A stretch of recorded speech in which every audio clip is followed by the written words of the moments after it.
네, 여러분 반갑습니다.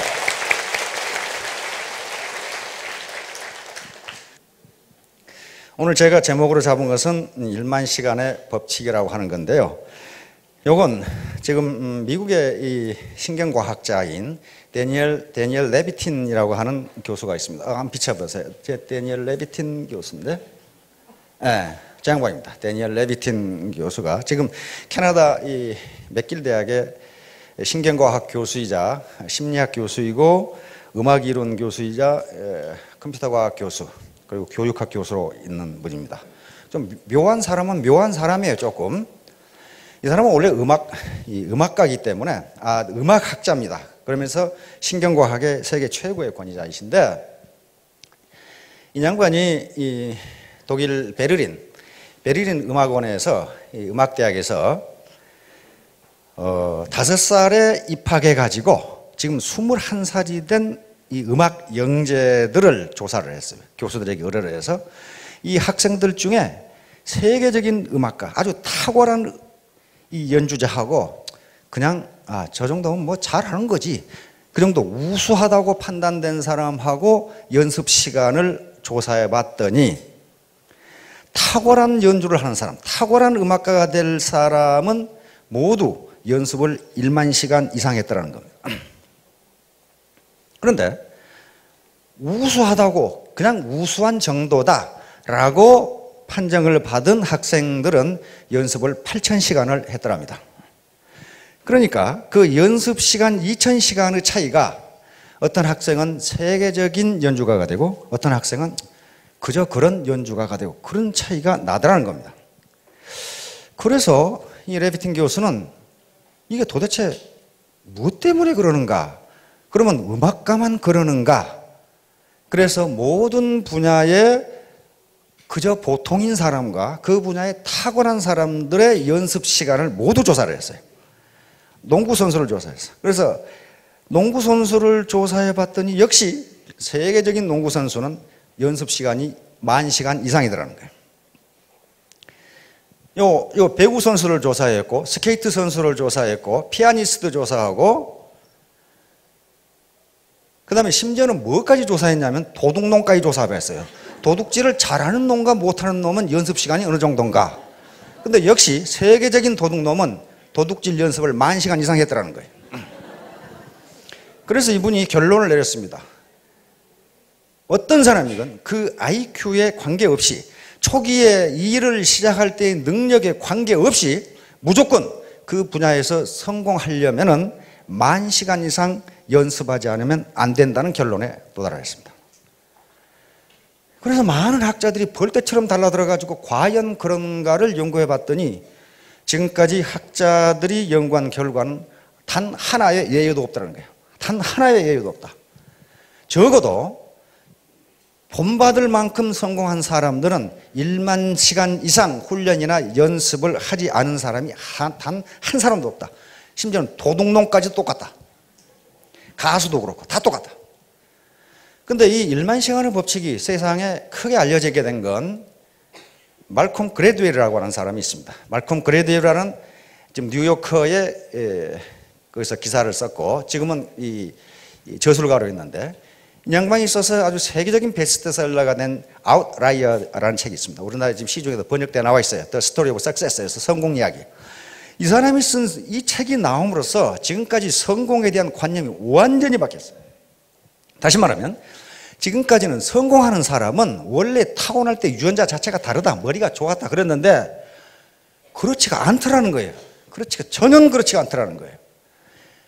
적어도 아무리 머리가 좋아도 1만 시간 이상 연습하지 않고는, 1만 시간 이상 훈련하지 않고는 일정한 수준에 도달할 수 없다는 결론에 도달했어요. 그래서 이 사람이 몇 사람은 예를 들었습니다. 모차르트는 인류가 낳은 가장 위대한 음악자라고 그러죠. 기록에 하면 6살 때부터 작곡을 시작했다고 그러니까. 그러나 6살 때부터 작곡을 시작했는데 지금 음악학자들은 그것은 모차르트가 한 것이 아니고 모차르트 아버지가 했다고 믿고 있습니다. 그리고 모차르트가 실제로 작곡을 시작한 것은 11살 때 시작했어요. 피아노 협주곡을 작곡을 시작했는데 그때 작곡한 것은 별것도 아니에요. 그런데 10년 후인 21살 때 작곡한 피아노 작곡한 피아노 협주곡부터 드디어 명곡이 되기 시작합니다. 다시 말하면 10년간 죽으라고 했다는 거예요. 10년간. 10년간. 하루에 3시간 10년간 하면 10,000시간이 돼요. 두 번째로 예를 든 게 빌 조이라고 하는 사람이 있습니다. 빌 조이 하면 사진 한번 비춰요. 빌 조이. 빌 조이인데요. 빌 조이는 잘 모르실지 모르겠는데 선 마이크로 시스템이라는 회사가 있어요. 우리나라에 들어와 있죠? 선 마이크로 시스템. 그게 워크스테이션을 세계적으로 독점하고 있는 이 회사이고 이 인터넷에서 자바 프로그램을 개발한 사람입니다. 지금도 쓰고 있죠. 30년 전에 개발했는데 이 양반은 수학 천재입니다. 대학 우리 같으면 SAT니까 우리 같은 대학 예비고사 수능 시험이죠. 수능 시험 수학에 만점을 맞았으니까. 그러면 이 사람이 만점을 맞았으니까 그러니 컴퓨터 천재가 되느냐? 천만의 말씀이에요. 자기 증언에 의하면 71년 대학에 들어가서 무려 5년간을 하루에 3시간밖에 안 했어요. 뭐 했느냐? 자판 위에서 엎드려 자면서 컴퓨터 프로그램을 했습니다. 그게 1만 시간이 넘어요. 자기 입으로 내가 그 프로그램을 연습한 게 1만 시간이 넘는다 이렇게 이야기를 했어요. 그래서 지금 세계적인 선 마이크로 시스템이라는 회사를 만든 사람이에요. 세계적인 프로그래머가 됐고 인터넷에서는 오히려 마이크로소프트보다 더 언어로서는 낮게 보는 사람입니다. 그 다음에 또 이 말콤 글래드웰이 든 사람 중에 역시 누가 나와요? 비틀즈가 나와요. 비틀즈 아시죠? 1960년대 음악뿐만 아니라 세계 사회와 문화를 완전히 뒤집어 놓은 비틀즈. 비틀즈는 영국의 리버풀이라고 하는 작은 도시에서 결성된 그게 밴드 마스터들입니다. 보컬 사운드란 말이에요. 4명이 했죠. 존 레논, 그 다음에 조지 해리슨, 그 다음에 폴 맥카트니, 그리고 링고 스타 4사람이죠. 이 사람들이 이렇게 세계를 뒤집어 버린 것은 음악 천재여서가 아니고 물론 음악에 자질이 있죠. 존 레논 같은 사람은 독일 함부르크에 가가지고 무려 4년 동안 하루에 8시간씩 연주를 한 거예요. 남들이 놀고 있을 때. 그래가지고 그런 세계를 뒤집어 버리는 음악이 나온 거예요. 그 다음에 빌 게이츠 예를 또 들고 있어요. 말콤 그래도. 빌 게이츠는 뭐 마이크로소프트는 모르는 사람이 없을 거예요.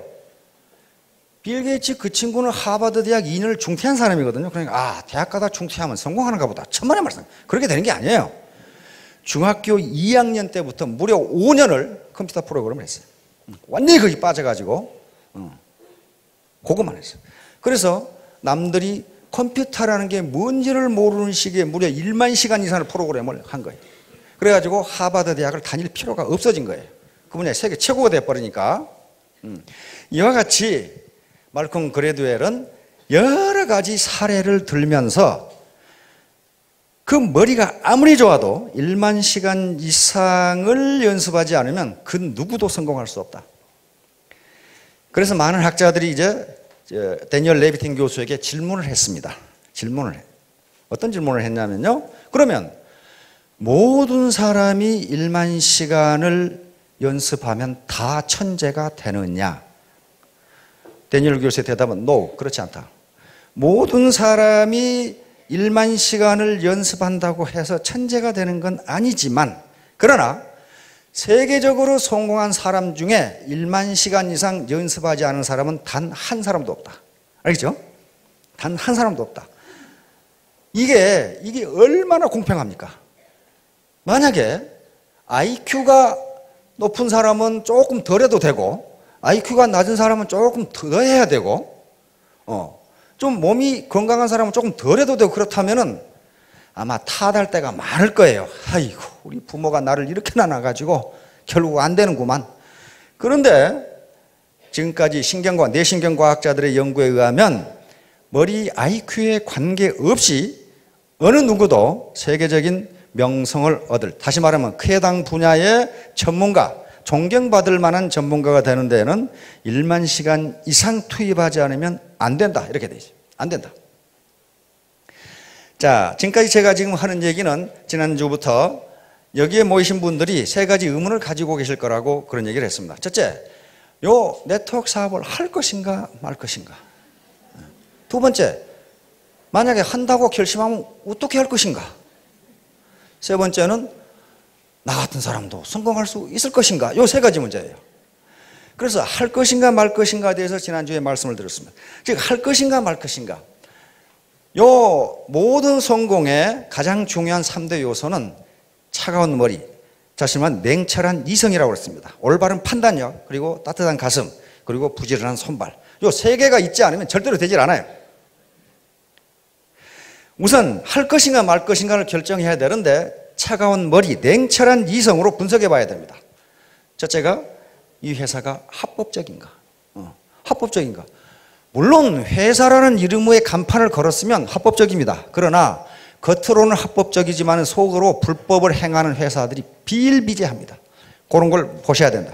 냉철한 머리로 판단해 보셔야 된다. 두 번째는 경영자의 도덕성과 경영 능력이에요. 도덕성이 무지무지하게 중요합니다. 도덕성이 또 아무리 좋아도 경영 능력이 형편없으면 그건 비전이 없어요. 그래서 그걸 판단해 보셔야 됩니다. 세 번째는 제품의 질과 가격입니다. 제품의 질이 좋고 가격이 적정한 것이냐를 따져봐야 돼요. 제품의 질이 좋고 가격이 비싼 것은 시중에 얼마든지 있어요. 소위 명품이라는 것들이 다 그런 것들이에요.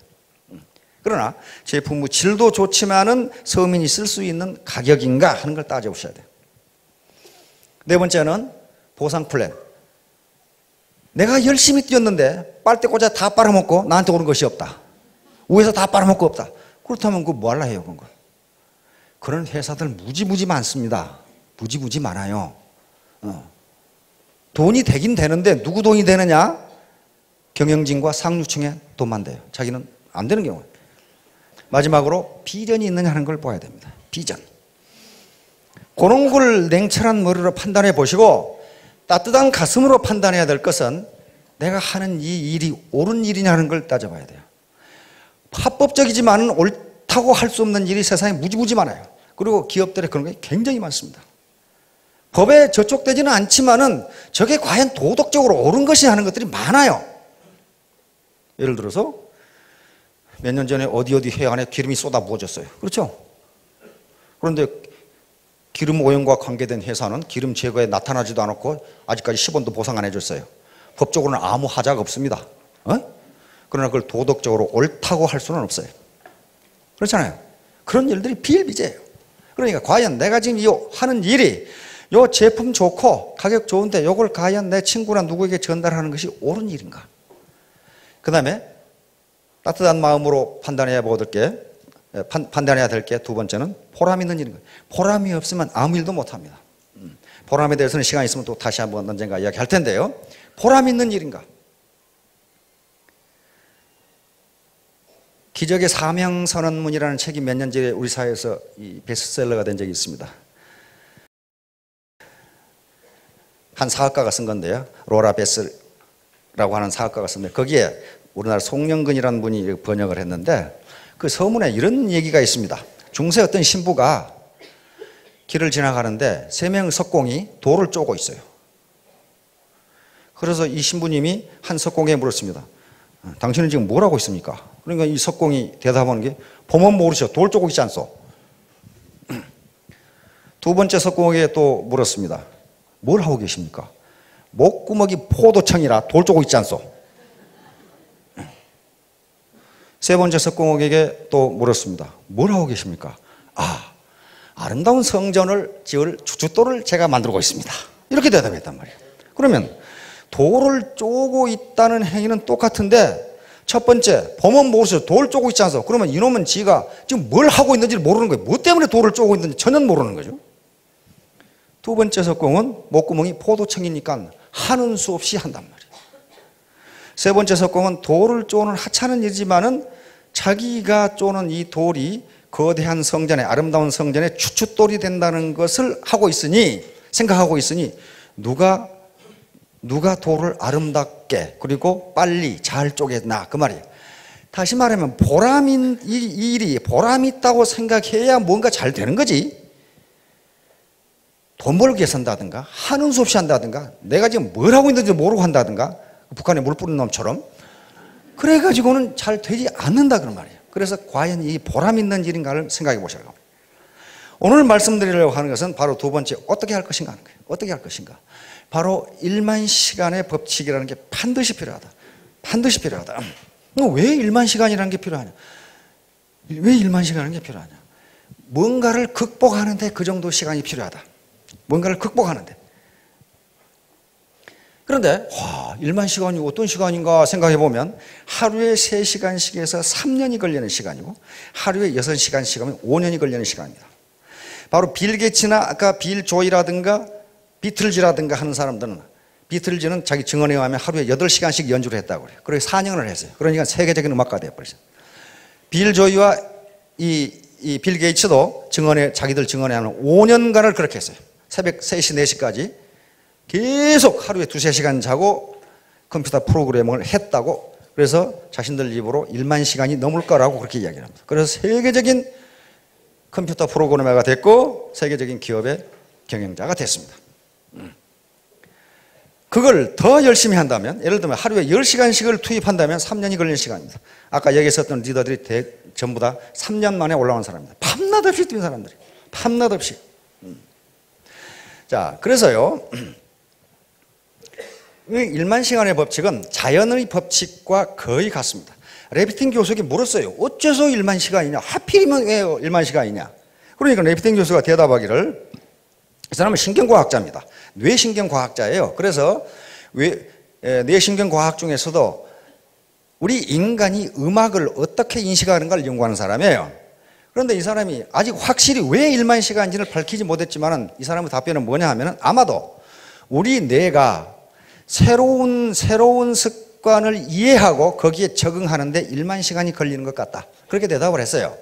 그러니까 1만 시간 만에 뇌가 그것을 인식을 하는데 8,000시간 연습한 사람은 안 되더라는 거예요. 뇌가 그걸 인식하지 못한다는 거예요. 자, 그래서 왜 우리에게 특히 네트워크 사업에서 1만 시간이 필요한가? 그런 얘기입니다, 지금. 자, 임계량이라는 게 있습니다. 자연 법칙의 임계량이라는 게 있어요. 임계량.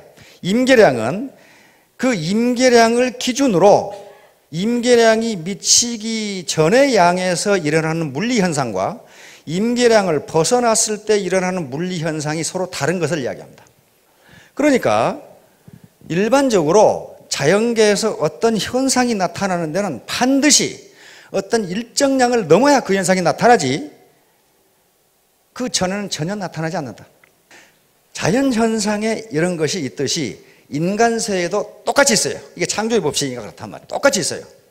우리가 어떤 노력을 할 때요, 일정 시간 이상 연습하지 않으면 한 단계를 올라가지 못해요. 그러면 이게 필요 없느냐? 그렇지가 않다는 거예요. 보통은 어떤 성과가 나타나지 않으면 거기서 중단해 버리니까 성과가 없는 거예요. 예를 들면 물통에 물을 붓는다고 합시다. 계속 물통에 불을 붓는데 물이 넘치지가 않아요.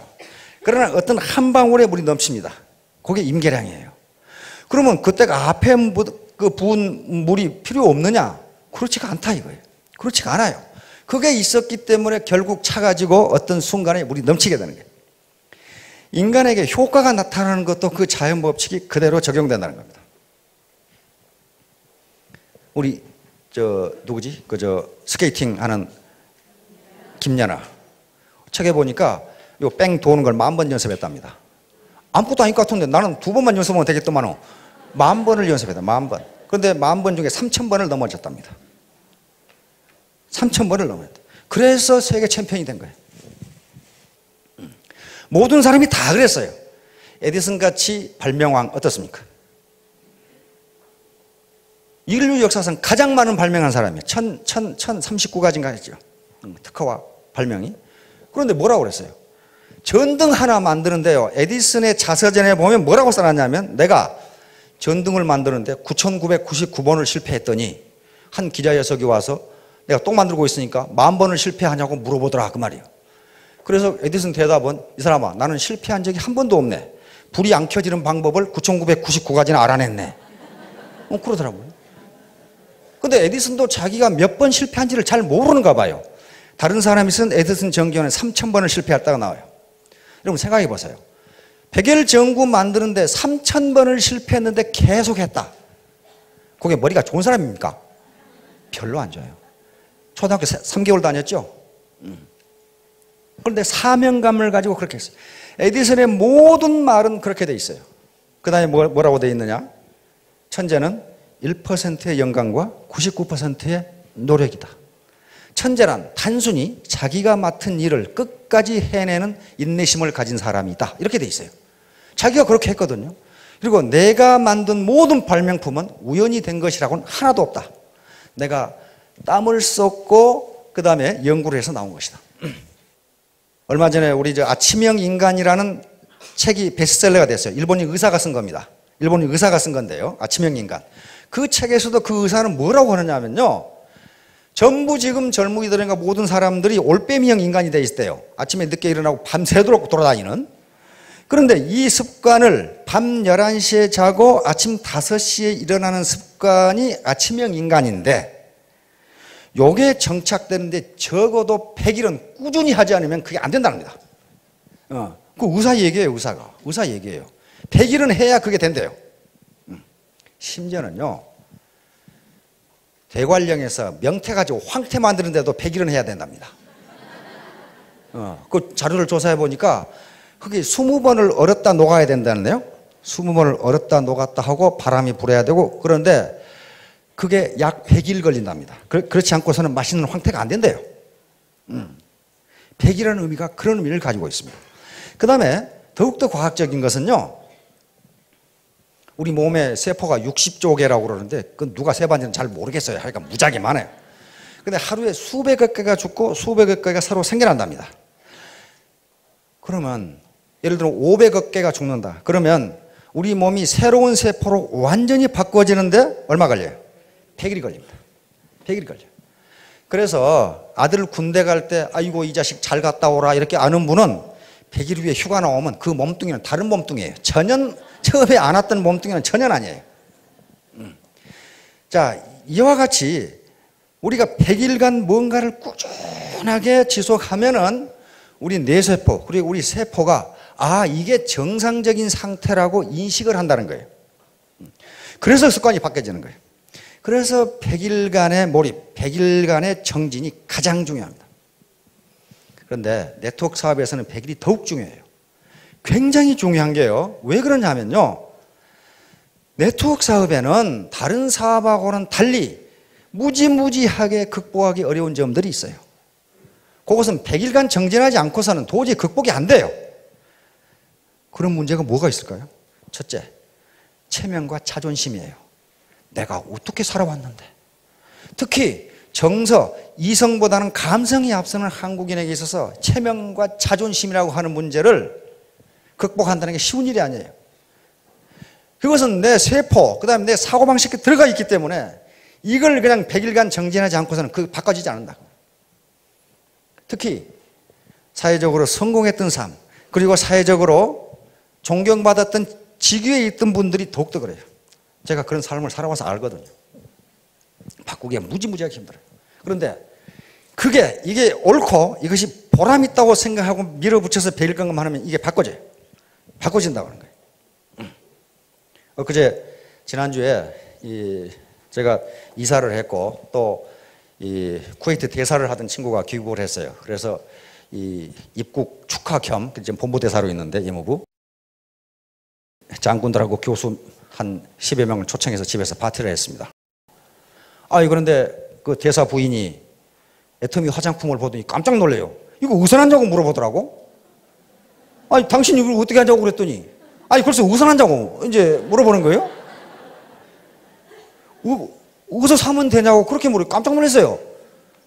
왜 그걸 나한테 묻냐고 그랬더니 뉴욕에 있는 자기 언니가 뉴욕으로 언니가 이민 갔거든요. 이 화장품이 싸고 매우 좋으니 이걸 바르라고 쿠웨이트로 보냈어요. 쿠웨이트 대사관으로.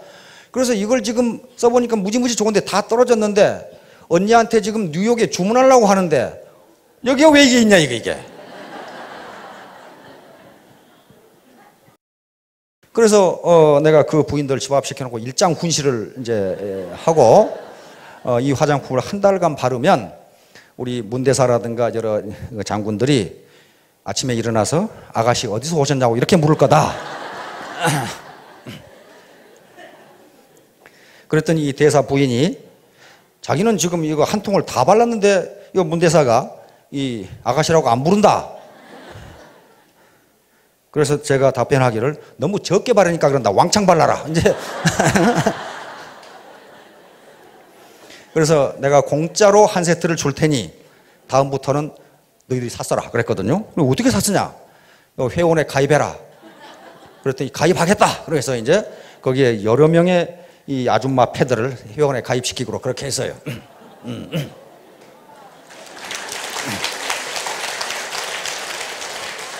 이렇게 자기가 체험을 해보면 지금까지 가졌던 부정적인 인식을 바꿀 수가 있는데 그걸 적어도 100일 동안을 해야 된다. 100일 동안. 그다음에 뭐 하는데 100일이 걸리냐면요. 이놈 계급장 떼는데 100일이 걸려요. 계급장을 여러 개 달고 있거든요. 저도 여러 개 달고 있었어요. 에?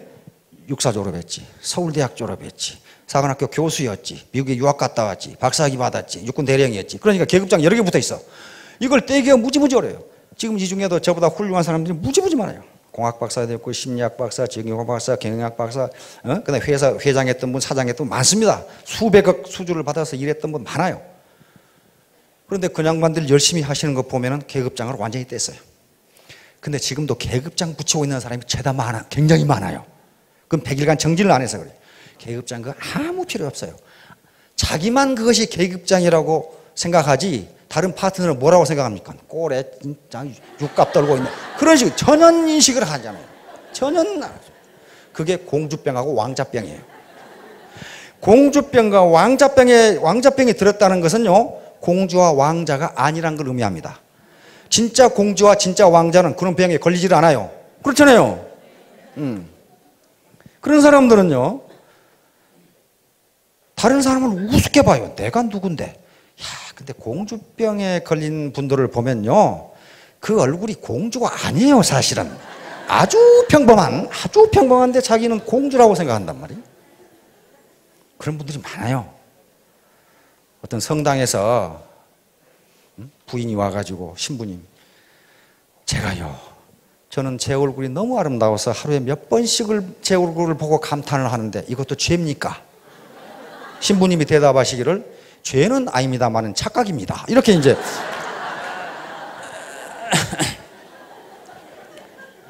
그걸 벗어나야 돼요. 그러면 다른 사람이 공주로 인정해 줍니다. 스스로 자기가 공주라고 생각하면 팔불출이라고 생각해요. 그 계급장을 못 떼는 거예요. 그게 100일간 겸손하게 낮아지면 떨어져요. 따라서 100일간 정진을 해야 됩니다. 여러분 비행기 이륙할 때 보셨죠? 어떻게 합니까? 바로 뜹니까? 바로 뜨지 못합니다. 활주로를 상당한 거리의 활주로를 달려야 뜨는데 그 슬슬 굴러갑니까? 비행기가 뜰 때 가장 파워가 셉니다. 뜰 수 있는 양력을 받아야 되죠. 엄청나게 빠른 속도로 그냥 엔진 인으로 다가다녀요. 제일 시끄러워요, 그러니까. 그렇게 하지 않고서는요, 비행기가 이륙할 수가 없어요. 그런데요,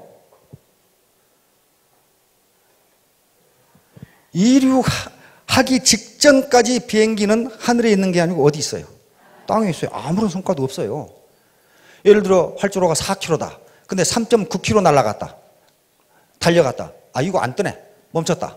그건 땅에 있는 거예요. 바로 임계 거리를 날아가지 않으면 뜰 수 있는 양력을 받을 수가 없어요. 양력을 받을 수가 없어요. 그래서 반드시 거길 가야 되는데 학자들이 얘기하기는 대부분의 사람들이 4km를 전력으로 질주하면 뜰 수가 있는데 통상은 3km에서 끝난다는 거예요. 아이고 안 되네. 안 되네. 통상 그래서 에디슨이 이야기한 것처럼 성공한다는 것은 천재라고 하는 것은 자기가 한 일을 끝까지 해내는 사람이다. 이렇게 얘기하는 사람. 그러니까 그 사람이 세계 최고의 발명가가 된 겁니다. 그러면 비행기가 이륙합니다. 테이크오프 하죠. 테이크오프 하는데요. 4km에서 떴다. 그럼 수직으로 올라갑니까? 천만의 말씀. 그렇지 않아요. 비스듬히 올라갑니다. 그렇죠? 비스듬히 올라가는데요. 비스듬히 올라갈 때도 엔진 소리가 어떻습니까? 무지무지 시끄러워요. 이게 쉽지가 않다는 거예요. 이게 올라가는데 올라가는 거 계기판 앞에 좌석 앞에 요 고도 나오죠? 보세요. 이렇게 올라가다 또 이렇게 가요. 그렇죠? 이렇게 가다 이렇게. 그러다가 어떻습니까? 난기류 만나면은 막 비행기가 요동을 치죠. 그럼 또 한참 가다가 또 올라가요. 그래서 약 10km 또 11km 올라가면 어떻게 됩니까? 구름을 벗어나서 태양이 보입니다. 그렇죠? 태양이 보입니다. 그래서 일정 고도를 잡으면은 아주 비행기가 조용해지면서 그때부터 승무원들도 자리에서 일어나서 서비스를 시작합니다. 그 전에는 다 의자에 안전벨트 메고 앉아있죠? 자, 그게 필요해요. 그러니까 여기서 이륙하는 거, 그냥 쏜살같이 달려서 이륙하는 것을 여러분들은 100일이라고 보시면 됩니다. 100일 정도예요. 이게 세포가 완전히 바뀌어질 때까지 내 체면과 작은 자존심, 요걸 잠깐 뒤로 놔두고 더 큰 체면과 더 큰 자존심을 세울 수 있는 기회다. 어떤 학자가 얘기했더라고. 이 세상에는 돈보다 귀한 일이 너무너무 많다. 돈보다 귀한 일이 너무너무 많다. 그런데 불행한 것은 그 일을 하는데 죄다 돈이 든다는 것이다. 안 돼요. 죄다 돈이 들어요. 돈보다 귀한 일이 무지무지 많은데 가난한 사람을 도와준다든가, 그 다음에 치료 못하는 누구를 이렇게 치료비를 대준다든가, 그게 돈보다 더 귀한 일이에요. 그런데 돈이 들어요, 그게. 그래서 더 큰 자존심, 그런 것을 이룩하기 위해서는 작은 자존심을 내려놓지 않으면, 그 쓸데없는 과거 계급장을 떼지 않으면 절대로 안 된다. 계급장을 안 뗀 사람들 지금 리더 중에도 몇 사람 있어요. 그래가지고 그 계급장을 안 뗀 리더가 있는 데는요, 지멋대로 하려고 그러니까 질이 멸렬해, 조직이. 자, 결론을 말씀드리도록 하겠습니다. 이 세상에 공짜는 전혀 없습니다. 공짜는 없어요. 공짜가 있다고 먹었다가는 어떻게 됩니까? 낚시에 걸려요. 반드시 낚시에 걸려요. 공짜를 절대 없습니다. 자기가 땀 흘린 것만큼 얻을 수 있어요. 그건 레비틴 박사가 1만 시간의 법칙으로 이야기를 했습니다. 그리고 일단 이륙하는 데는 100일간 정진이 필요합니다. 거기에 소비자 집단을 구축을 해야 되고, 자기의 계급장을 떼야 되고, 자기의 자존심이나 체면, 이 작은 것을 잠깐 뒤로 밀려두는 거예요. 그걸 자기가 체면이라든가 자존심을 손상하라 그런 게 아니고, 손상됩니다. 참 별의별 참 살다가 별꼴 다 본 적이 있어요. 그 작은 걸 희생하지 않으면 안 됩니다. 따라서 공짜는 없다. 그리고 신은 새를 위해서 벌레를 만들었지만은 벌레를 둥지에 넣어주지는 않습니다. 둥지에 넣어주지는 않기 때문에 그 벌레를 잡는 것은 새 어미의 몫이에요. 새의 몫입니다. 일찍 일어나는 새가 벌레를 잡는다는 얘기가 있습니다. 마찬가지로 사업을 할 수 있는 기회, 또는 돈을 벌 수 있는 기회는 모든 사람에게 공평하게 열려 있지만은 그 기회를 선택하느냐 마느냐는 자기에 달려 있어요. 따라서 모두 이륙을 하는 데까지는 100일 정도의 정진이 필요하다는 것을 아시고, 이제 고도 비행을 하려면 우리 앞에 나온 리더들처럼 1만 시간의 정진이 필요합니다. 모두 좋은 선택을 해서 성공하시기 바랍니다. 감사합니다.